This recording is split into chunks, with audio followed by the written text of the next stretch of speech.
This right here is the CM5418 espresso machine by Casabrews.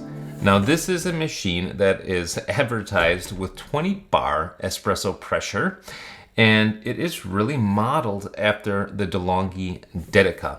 In fact, it's stolen a ton of thunder from the Delonghi Dedica, outselling it by 10 times last month on Amazon.com. That made me curious, and I wanted to check it out and see what is the real deal with this machine. Is it any good or not? And first of all, let's just compare the two because they are so similar. So here we go. All right, here we are. This is the original model right here, the Delonghi Dedica. This is the EC885 model that comes with this nice steam wand on it. And here is the CM5418 by Casabrews, which also has a nice steam wand on it. And you can tell these look really, really similar. Really the only major difference is the fact that the Casabrews comes with a manometer, although without any bar markers on there, so you really don't know, what pressure that you're at. It just gives you an espresso zone. And I do want to say something right away. This machine claims to extract at 20 bars, but I measured it. It does not get up to 20 bars. Of course, there's an overpressure valve inside, and that stops it right around 11.5 bars or so. And keep in mind, you don't want 20 bars anyway. It's just a marketing ploy. What you really want for espresso, how it's defined, is an 8 to 9 bar extraction. Anyway, let's just take a quick look at these two and compare them looks-wise. Really, the Casabrews is kind of like a carbon copy of the Dedica, except for that, in my opinion, it is a lower quality. I have taken both of these apart, and I do find that the Dedica has a better quality than the Casabrews, but of course the Dedica does cost, in America, twice the price. That's what they look like from the side. You'll notice you cannot even get this lever here all the way up to where it ought to be. It should be right here. Be nice and straight. Well, it's not. The Dedica, on the other hand, is straight. The Dedica is more robust, built better, and I do have to also say this, the Dedica also has the top part here grounded. It has the casing grounded because the casing is in fact metal. The top also has some kind of metal on it. Same thing here. They both got metal casings and metal tops. However, the Casabrews is not grounded. At least not the sides and not the top. And that is unfortunate. So quality-wise, certainly the Dedica wins. What we're going to do in this video is we're going to run this first in basic mode because I think that most people who buy this machine or get it as a gift, they probably don't have a proper grinder yet for espresso. After basic mode, we're going to go into advanced mode where we use a bottomless portafilter and a grinder in order to make a nice espresso with fresh espresso beans. But let's get started with basic mode. One thing I do kind of appreciate about the machine is they do give you some instructions right on there how to get a hot espresso. They say that you should warm up the machine first. So it's a good thing to do that. I've got an empty portafilter here. This is the double basket, the pressurized one. And how this makes espresso crema, by the way, is it's just got one single hole in there, and that single hole just sprays out in a very turbulent fashion the espresso against the bottom of this, and that turbulence is what makes the crema. But anyway, it is a good thing to warm things up, so let's go ahead and warm up. You will see the cup jump a little bit because the machine vibrates a fair amount. Okay, see, look, now the cup is going to be nice and warm. The portafilter is going to be nice and warm. And this is an aluminum portafilter, by the way. That's important to note as well. And in the bottom of the portafilter, you also have the plastic bottom against which the stream of liquid hits to create the crema. Let's go ahead and make ourselves an extraction.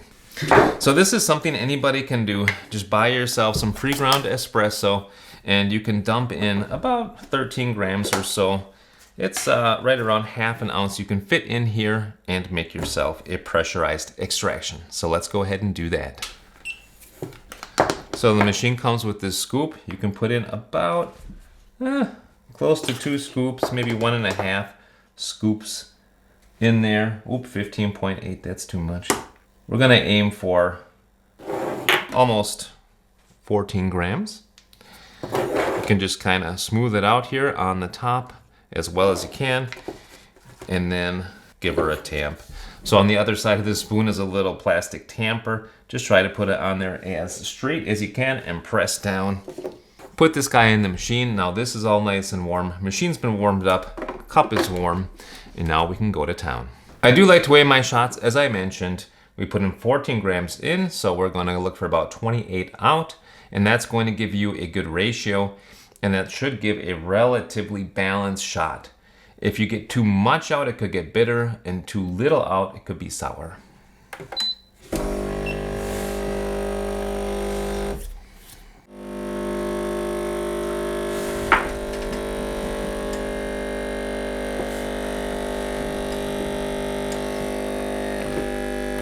Okay, so we got our 28 grams out in about 20 seconds.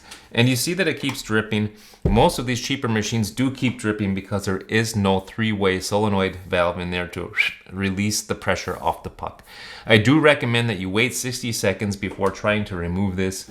You do see that there's still some pressure on the puck. Anyway, that's the espresso right there. You can see that there is crema on there, but the crema is a faux crema. So that is a turbulently made crema. How's it taste? Considering that we watched our ratio, it's not bad actually. A little chocolatey, and the balance is better than what I was expecting. Sometimes I do get kind of bitter shots out, but just watch your ratio and you'll do okay. The shot, however, is a little bit flat compared to what you can get if you do a non-pressurized extraction with fresh beans and a good grind. And that's what we're gonna do next. Alrighty, so for advanced mode, you're gonna need a whole lot more tools, to be honest. First of all, you're gonna need a different portafilter, ideally, because this one was designed for pressurized extractions. I found this one on Amazon, and it's a bottomless portafilter. That way you can see what's coming out of the bottom of the basket. How is your grind? How is your distribution? Does it look nice coming out? Because it's usually a good indicator that it's going to be a good shot. And then I've got a WDT tool. This is for distributing. These are not expensive. And you just distribute your grounds really nice so that you have a nice homogeneous puck. Then I've got a scale. Then I've got a proper tamper, not the little plastic one. We don't need that. And a funnel just to keep things nice and clean. And you will need a grinder as well. So it is quite a few tools, to be honest, that you need for advanced mode. But let's just try it out and see what it looks like. All right, so first things first, we want to warm up our new portafilter as well. It's a little cold. That's always helpful. And now for advanced mode, you're also going to need good coffee beans. Right, for the pressurized extraction, it really doesn't matter what coffee beans you're using. You can use old beans, you can use stale beans, they can be cheap beans, but for an actual espresso made with a bottomless, normal, conventional portafilter, you're going to need good, fresh beans. These were roasted about 3 or 4 weeks ago, and that's what you want. Anything 2 months or less should work out fine. I've got 16 grams of beans in here. I'm gonna grind them up in this grinder. There are much more expensive grinders, but this does the trick. So I'm gonna get on to grinding. So now we're going to so-called prepare our puck. I've got my grounds ground nice and fine here. I am at a setting of 60 on this grinder. That's one full revolution here away from the 0 point. And that gives me generally a nice fine grind for fresh espresso beans.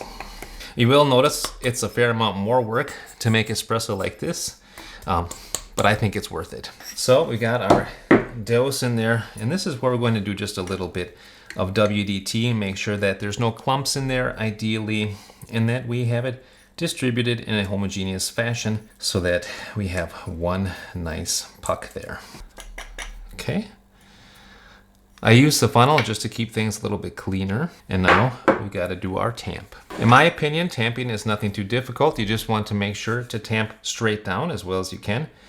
So I just put my fingers and thumb around it and try to make sure that I'm going nice and even downwards. Apply pressure until you feel good resistance.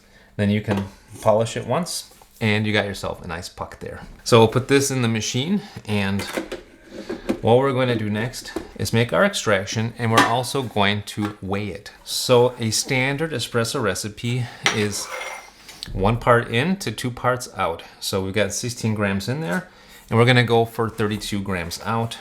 And you don't want it to go too fast or too slow. It should be right around 25 to 35 seconds.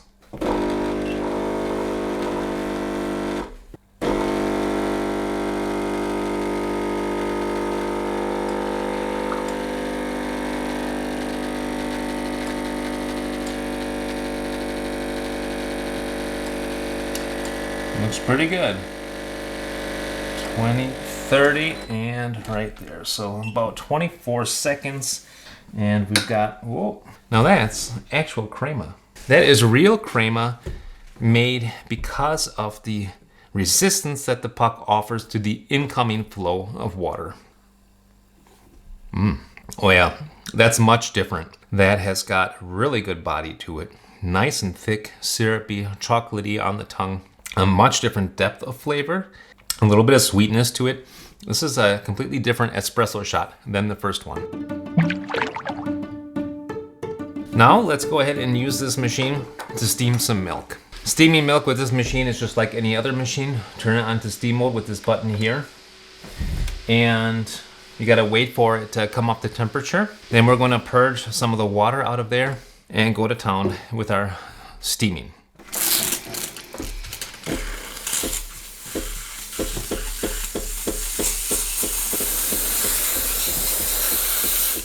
Okay, purge, now let's go to town.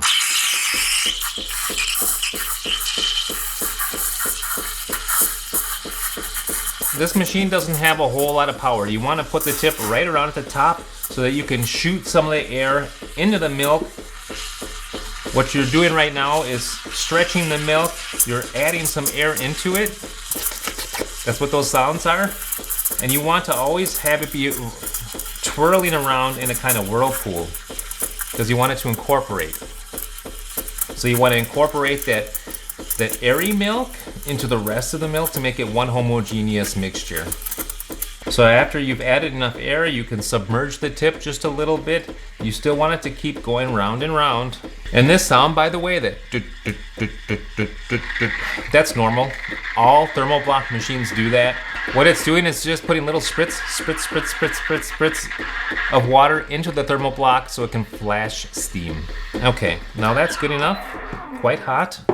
I will say this machine does take a while, I think over a minute to steam my volume, which is about 250 milliliters or about 10 ounces of milk, somewhere around there, up to the temperature I like, which is right around 60 degrees. But it's able to do it, so that's good. Now let's make ourselves a cappuccino here. You can see that the machine made really nice, silky milk. Turned out really good.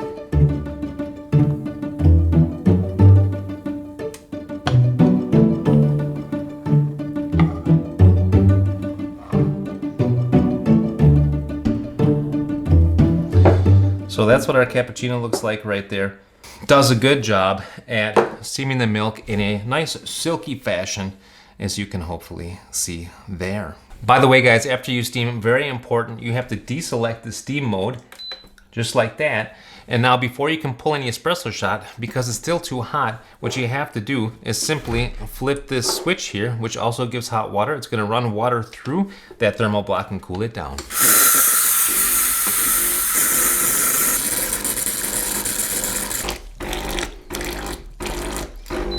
Okay. And now it's ready to go for your next shot. Now, what are my thoughts on this machine and would I recommend it over a Dedica? So my thoughts are, it is very cheaply made. I've removed the lid, I've removed the bottom and taken a look, and it's just put together in a very generic fashion and with generic parts. So being able to replace any parts, finding anything that's compatible is going to be difficult. And the build quality to me looks poor. That's just my opinion, having opened up many different espresso machines. Of course, they had to cut corners because it's a cheap machine, so what do you expect? I'm bothered by the fact that this steam lever here doesn't actually come up to where it ought to be at its end position. And in general, it's just a cheap machine, a cheap feeling machine, one that's probably not going to last that long. This tends to leak. My machine kind of leaked over my countertop a bit, and that's just something I don't really appreciate. That being said, I cannot fault the machine for working. It does work. It makes pressurized espresso, non-pressurized espresso. It does a pretty fine job with milk steaming, so it does actually work. But what I don't like is the build quality. What I don't like is the really aggressive marketing. What else I prefer the Dedica over, besides those two things, is the fact that it's been established for 10 years. Dedica by Delonghi, that is a very old brand, and I expect them to be around for a long time. Casabrews, on the other hand, who knows if they're going to be around in 2 or 5 or 10 years. Nobody has any clue. Not to mention, you can get a lot more third-party parts for the Delonghi Dedica. There's a lot of forums dedicated to it, and just a whole lot of content online how to get the best out of the Dedica.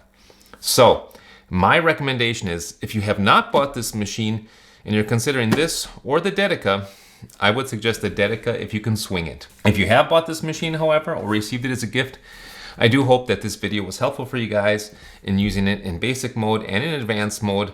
And I do thank you for watching.